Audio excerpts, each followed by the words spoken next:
Shalom, saudara yang terkasih dalam Kristus Yesus, Tuhan kita. Salam jumpa dalam program Tuhan adalah Gembalaku.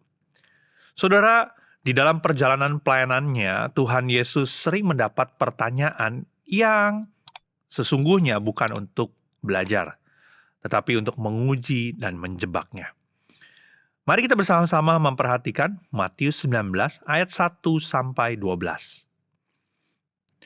Setelah Yesus selesai dengan pengajarannya itu, berangkatlah ia dari Galilea dan tiba di daerah Yudea yang di seberang sungai Yordan. Orang banyak berbondong-bondong mengikuti dia, dan ia pun menyembuhkan mereka di sana. Maka datanglah orang-orang Farisi kepadanya untuk mencobai dia. Mereka bertanya, apakah diperbolehkan orang menceraikan istrinya dengan alasan apa saja? Jawab Yesus, tidakkah kamu baca bahwa Ia yang menciptakan manusia sejak semula menjadikan mereka laki-laki dan perempuan? Dan firman-Nya, sebab itu laki-laki akan meninggalkan ayahnya dan ibunya dan bersatu dengan istrinya, sehingga keduanya itu menjadi satu daging. Demikianlah mereka bukan lagi dua, melainkan satu. Karena itu, apa yang telah dipersatukan Allah tidak boleh diceraikan manusia. Kata mereka kepadanya, jika demikian, apakah sebabnya Musa memerintahkan untuk memberikan surat cerai jika orang menceraikan istrinya? Kata Yesus kepada mereka, karena ketegaran hatimu, Musa mengizinkan kamu menceraikan istrimu. Tetapi sejak semula tidaklah demikian. Tetapi aku berkata kepadamu, barang siapa menceraikan istrinya kecuali karena zina, lalu kawin dengan perempuan lain, ia berbuat zina. Murid-murid itu berkata kepadanya, jika demikian halnya hubungan antara suami dan istri, lebih baik jangan kawin. Akan tetapi ia berkata kepada mereka, tidak semua orang dapat mengerti perkataan itu, hanya mereka yang dikaruniai saja. Ada orang yang tidak dapat kawin, karena ia memang lahir demikian dari rahim ibunya. Dan ada orang yang dijadikan demikian oleh orang lain. Dan ada orang yang membuat dirinya demikian karena kemauannya sendiri, oleh karena kerajaan sorga. Siapa yang dapat mengerti, hendaklah ia mengerti. Saudara, dalam Matius 19, orang-orang Farisi datang dengan pertanyaan yang sangat sensitif. Apakah diperbolehkan orang menceraikan istrinya dengan alasan apa saja? Saudara, pertanyaan ini bukan hanya soal hukum, tetapi menyangkut pandangan tentang pernikahan, kesetiaan, dan hati manusia. Menariknya, Yesus tidak langsung masuk ke perdebatan hukum itu. Ia justru membawa mereka kembali kepada rencana Allah sejak semula. Saudara, jika kita melihat sebuah bangunan yang sudah rusak, misalnya ada tembok yang retak, fondasi yang bergeser. Biasanya ada dua pendekatan. Ada orang yang mencoba menambal bagian yang rusak sedikit demi sedikit. Tetapi ada juga yang berkata, coba kita lihat dulu gambar rancangan awalnya.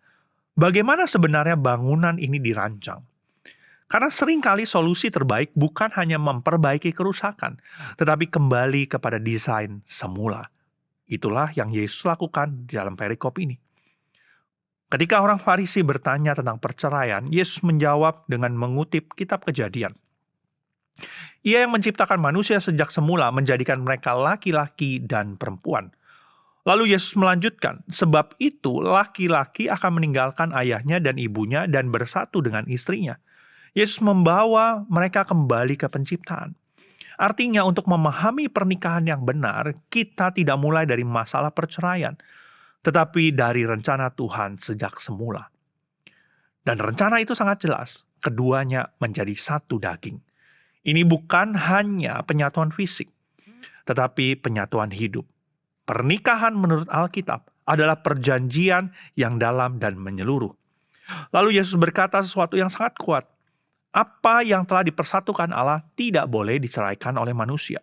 Artinya pernikahan itu bukan sekedar kontrak sosial. Pernikahan adalah sesuatu yang Allah sendiri yang mempersatukan. Kemudian orang Farisi menyinggung hukum Musa yang mengizinkan surat cerai. Yesus menjelaskan, karena ketegaran hatimu, Musa mengizinkan kamu menceraikan istrimu. Perhatikan kalimat ini, ketegaran hati.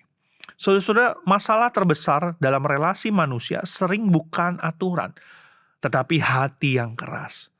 Hukum Musa memberi ruang tertentu karena realitas dosa manusia.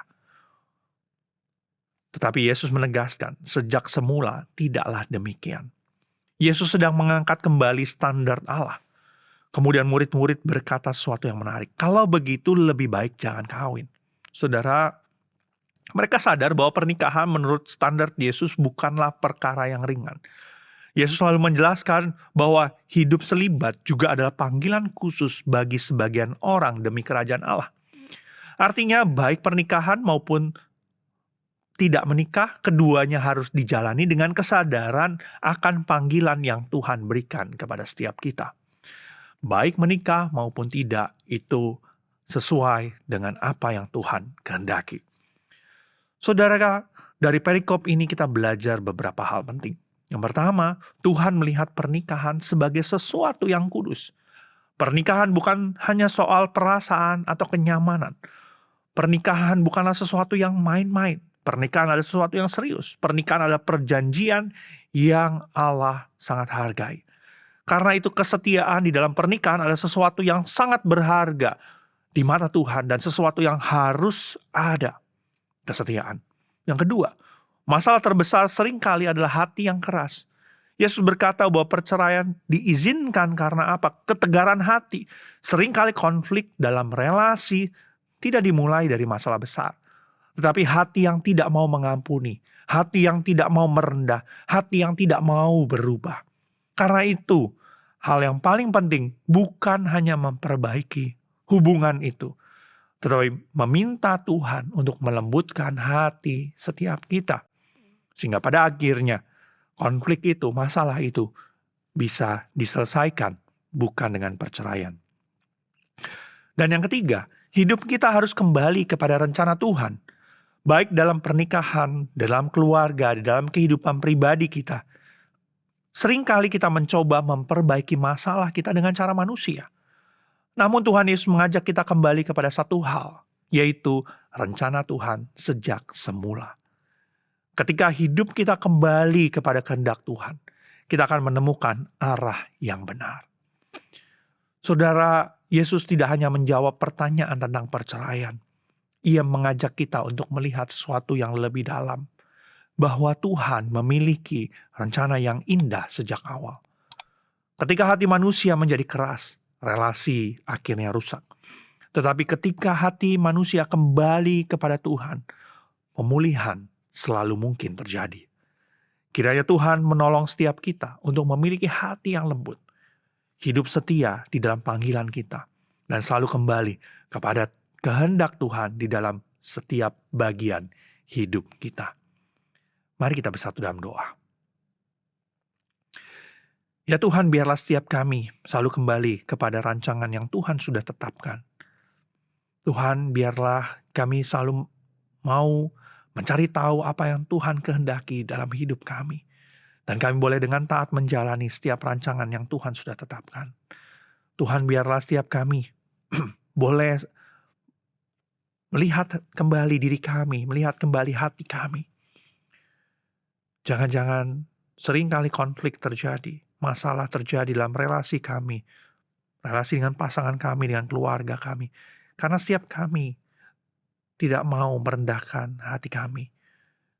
Kami tidak mau mengubah diri kami. Kami selalu menuntut orang lain untuk berubah.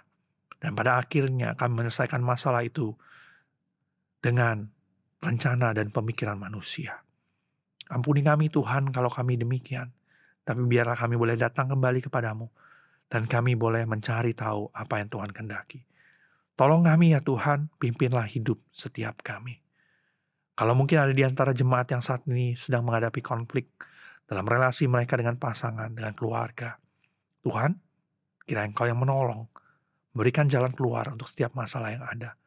Engkau yang pulihkan setiap relasi yang ada. Engkau kembalikan setiap relasi yang mungkin sudah mulai retak. Ini doa kami ya Tuhan. Di dalam nama Tuhan kami, Tuhan Yesus, Allah kami yang hidup. Kami berdoa dan mengucap syukur. Amin. Tuhan Yesus memberkati.